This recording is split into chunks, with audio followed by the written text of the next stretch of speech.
Hey guys, I want to talk about entitlement today. And I've noticed over the last few years that a lot of business leaders are quick to point out entitled individuals in the workplace for a lot of different reasons. Maybe people feel entitled to be late, or maybe people feel entitled to take off work whenever they want, or maybe they feel entitled to a raise when they haven't necessarily raised their value in the workplace yet.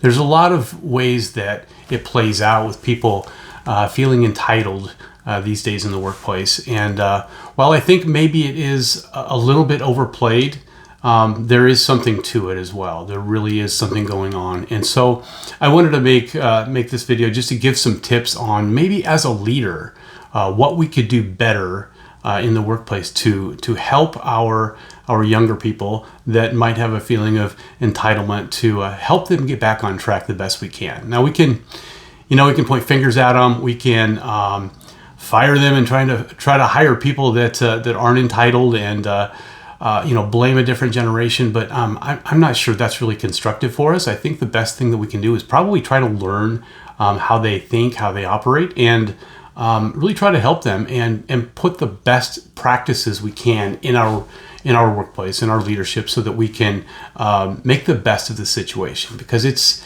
not going to change. It's not going to just get fixed in the next 10 years. So here's a few, I've got a few ideas for you here. So going forward. So first of all, entitlement, just to give you an idea of really what that is, kind of put a little bit of a definition to it. Entitlement happens when people prematurely claim a reward or a right before it's actually been earned.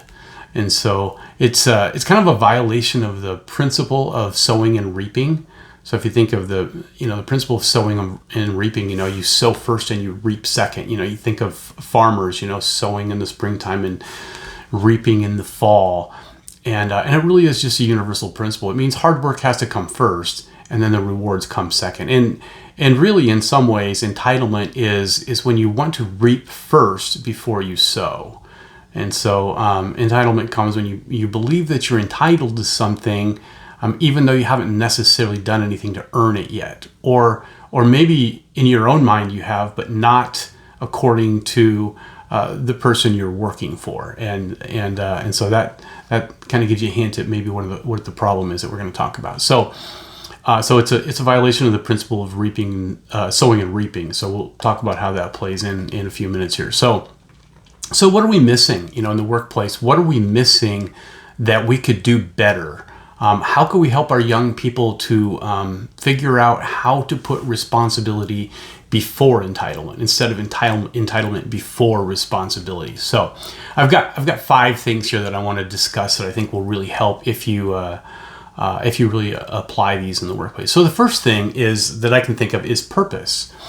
A lot of times when a new person comes on board to a company, a business, if they don't really understand what the purpose of the business is, well, they're going to take some creative freedom to kind of make it be whatever purpose they want. And so sometimes when they just don't have things spelled out really well, that can be detrimental for their development. So any company should really spend time on their purpose, figuring out their core values and their mission statement, and figure out what principles they're going to stand on. Because the more we can determine what that is and communicate it, the better off we're going to be, and the better off all of our employees are going to be, because they're going to understand where you're coming from and why you do what you do. And that's really important. Anybody that doesn't understand why you do what you do, they just might try to determine for themselves why they're going to do it, because they don't have anything else to go by. So we do need to mold people around our purpose, and not mold our purpose around people. And so when people understand that there is a purpose there, and that's the stumbling block for people that don't want to do that. That's the stumbling block, but that's the guide for people that do. So we need to work around that and not work that around us. So purpose is the first one. Second one here is we have to define the way forward with clarity. Sometimes managers just don't do a good job of really being clear on the way forward towards things. We can take intellectual shortcuts and just maybe get a little bit lazy or just assume that they kind of know what to do. And so really managers tend to err on the side of not communicating enough than communicating as much as they need to. And so, a few things that we need to be clear with and that we need to help with defining the way forward is the first thing, we need to communicate what they can expect from you. And oftentimes this is missed. We tend to focus on what you expect of them, or what the leader expects of them, and we miss out on what they can expect from you. And if we're just going to communicate what we expect from them and we don't let them know, again, they don't know what to expect from you then. And so it's just a big question mark that when left unanswered in their minds, they're gonna assume you're gonna do nothing, or they're gonna assume that it's just not important enough for you to do anything because you haven't communicated it to them. So we do need to make sure that we let them know what they can expect from you. And here's what I mean by that. They need to know what to expect from you if they don't perform their duties the right way. They need to know what that looks like. They also need to know, what does it look like if they want to take shortcuts and kind of cheat the system and try to shortcut things. They need to know what you are going to do and what they can expect of you in that time. They also need to know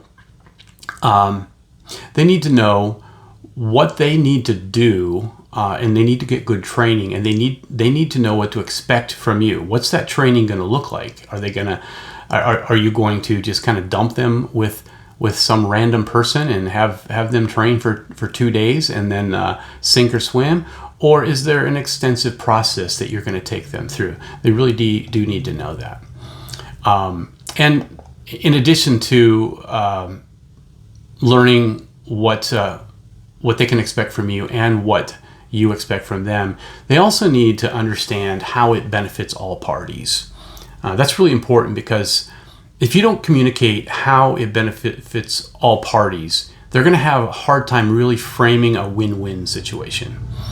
And that's one of the things in our workplace that's missing. We don't talk about having a win-win interactions nearly as much as we should. And because of that, a lot of people naturally just think win-lose. They don't really think win-win. They just think win-lose, as if they're like at the marketplace all the time. And so they'll there's every transaction is a win-lose, and that's not how it should be. That creates tug of wars and conflicts all the time. So we need to really communicate how we expect the decisions that we make and the actions that we take to be mutually beneficial to all parties. That's important. And the third is training and leadership.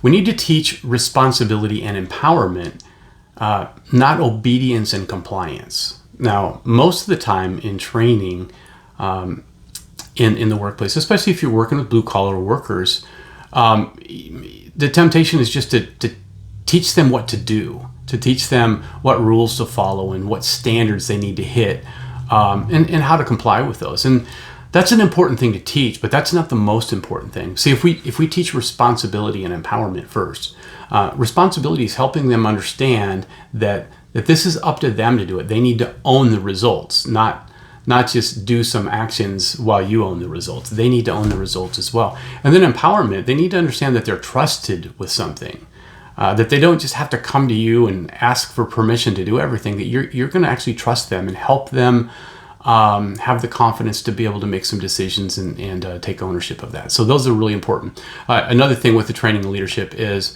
we need to lead with repetition and consistency every day. That's important. I think in the world of leadership with blue collar workers, when we have daily expectations, we need to over communicate. We need to communicate every single day, and we need to not be afraid of repeating ourselves over and over. And I know a lot of managers really can struggle with that because they think that they're just harping. They think they're just saying the same thing over and over and over. They are, but or at least you should, because that's what we need to hear. Every one of us as human beings, we need to hear things over and over and over for it to really sink in. And even once it becomes a habit, we still need to hear it from time to time so that we can, be pushed back onto the road.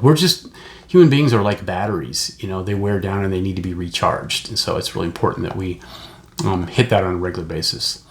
And we also need to make sure that we're training and leading people not reactively to address problems that arise. We need to do it proactively and stay ahead of the game. Help people know what is to be expected going forward is a lot easier than helping people understand what they did wrong in the past.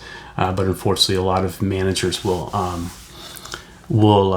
avoid getting clarity before the problem, and they'll get very clear after the problem. But it comes out as criticism and that type of thing. It doesn't go over well. So, all right, number 4, coaching. Coaching is probably the number one thing in the workplace that's missing. A lot of people will manage. A lot of people will, delegate, but coaching is missing. So, coaching is different than training. Coaching is different than teaching. Coaching deals with helping people to become the best that they can be. So we need to coach character, behaviors, and skill. Don't just focus on results. In fact, I would say sometimes we focus on results when we're working with our team more so than we focus on the inputs. If we just focus on hitting results all the time, but we don't focus on how to get those results and really maybe measure those as much or more than the results itself, we're going to struggle with that. And people that already feel entitled, they already feel like they're doing a good job and they're doing the things that they need. But it takes coaching to really help people question that, to question themselves, and to really dig in and really evaluate maybe if they are as valuable as they think, or to do some internal searching. Management doesn't do a very good job of helping people with internal searching or internal questioning of themselves. But coaching can get under the skin a little bit and help with that. We need to coach how people think and address challenges, not just what they do. So it's really coaching to help people think, to be good problem solvers, to think outside of the box and become independent and interdependent with problems, and not just dependent where they have to go to somebody else with everything. So entitled people sometimes might feel that it's not their place to make decisions, and so they just want you to make all their decisions for them. But coaching can help that. When you empower people and you help people understand how to solve problems and how to take care of maybe customer service issues, and having the empowerment and the permission to do that is important. So, and then we need to, coach win-win situations as well. And then number 5, the last one here, is we need to model appreciation. We need to give rewards for accomplishments and effort. Effort's really important too. In fact, effort might even be more important than accomplishments in some ways. So if you've ever read the book by Carol Dweck about mindsets, she goes into that a lot more. But so really reward effort as much as accomplishments. And then, and by the way, what I'm not saying with that is that everybody gets a blue ribbon for trying, for participating. Rewards are important, but effort also needs to be recognized as well. All right, appreciation is the answer to entitlement. Some people will disagree with this, but I'll say it though. Appreciation is the answer to entitlement. Now, our tendency, for a lot of people at least, would be to withhold appreciation to those that maybe don't appreciate you. It's kind of one of those things that, why would I show appreciation to them if they're not going to show appreciation to me? The problem with that, though, is you keep this cycle going. You're really feeding into their entitlement at that point. And the more somebody thinks that you don't appreciate them, the more they're going to feel entitled to something. Maybe they feel more entitled to being appreciated. And if it's not that, then they might just kind of substitute money in for that. A lot of times people ask for raises when it's not really money that they want, it's appreciation that they want.